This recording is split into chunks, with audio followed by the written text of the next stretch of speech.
Anger as Boris Johnson falsely claims child poverty has fallen despite huge rise under Tories. Here's a summary of the article.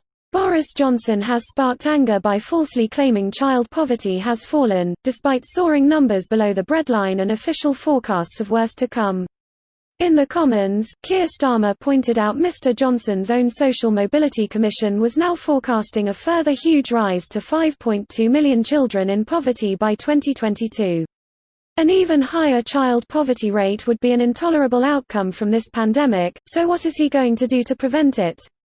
The Labour leader demanded to know. Absolute poverty and relative poverty have both declined under this government, and there are hundreds of thousands, I think 400,000 fewer families living in poverty now than there were in 2010, he claimed. Alison Garnham, chief executive of Child Poverty Action Group, said, "The government cannot continue to shy away from rising child poverty on its watch." Calling for a joined-up plan for bringing child poverty rates down, Ms. Garnham added, uplifting child benefit by £10 per child per week would be a good place to start. 2020 is the year when Tony Blair's government pledged to abolish child poverty altogether, a vow put into legislation in 2010. This post received a score of 47,000, with an upvote ratio of 89%. Here are the top comments in response to this article. I have to say, after I watched a documentary on this guy, it seemed obvious to me he would make a terrible leader. The only thing he's ever wanted since he was a little kid was to be in charge. That's it. He doesn't want to help people or make a difference or change anything. He just wants to be the boss.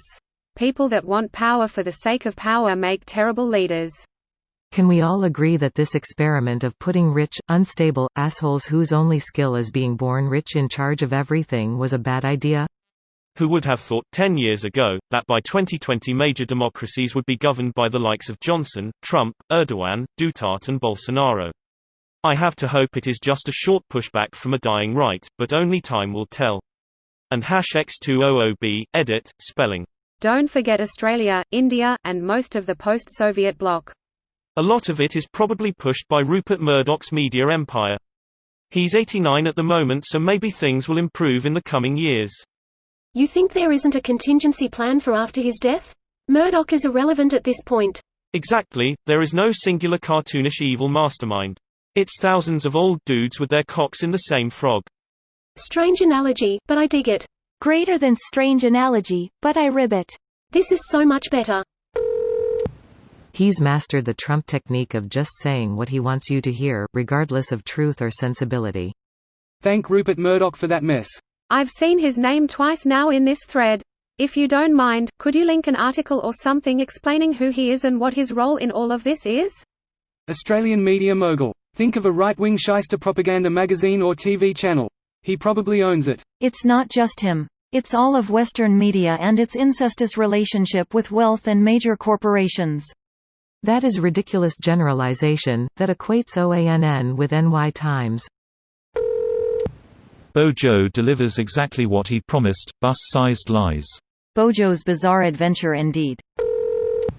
It's hard to tell irreverence from ignorance from incompetence when also quantitative in Boris's buffoon band. When questioned about child poverty increases in Parliament, he deflects onto the topic of getting children back to school being what makes them successful.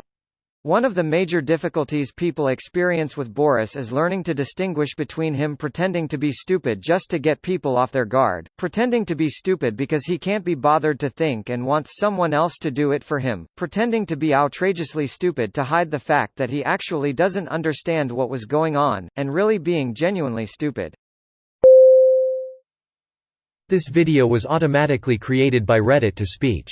The article and comments in this video were selected from Reddit according to their upvotes, and any paraphrasing was performed by smmry.com, without any human intervention.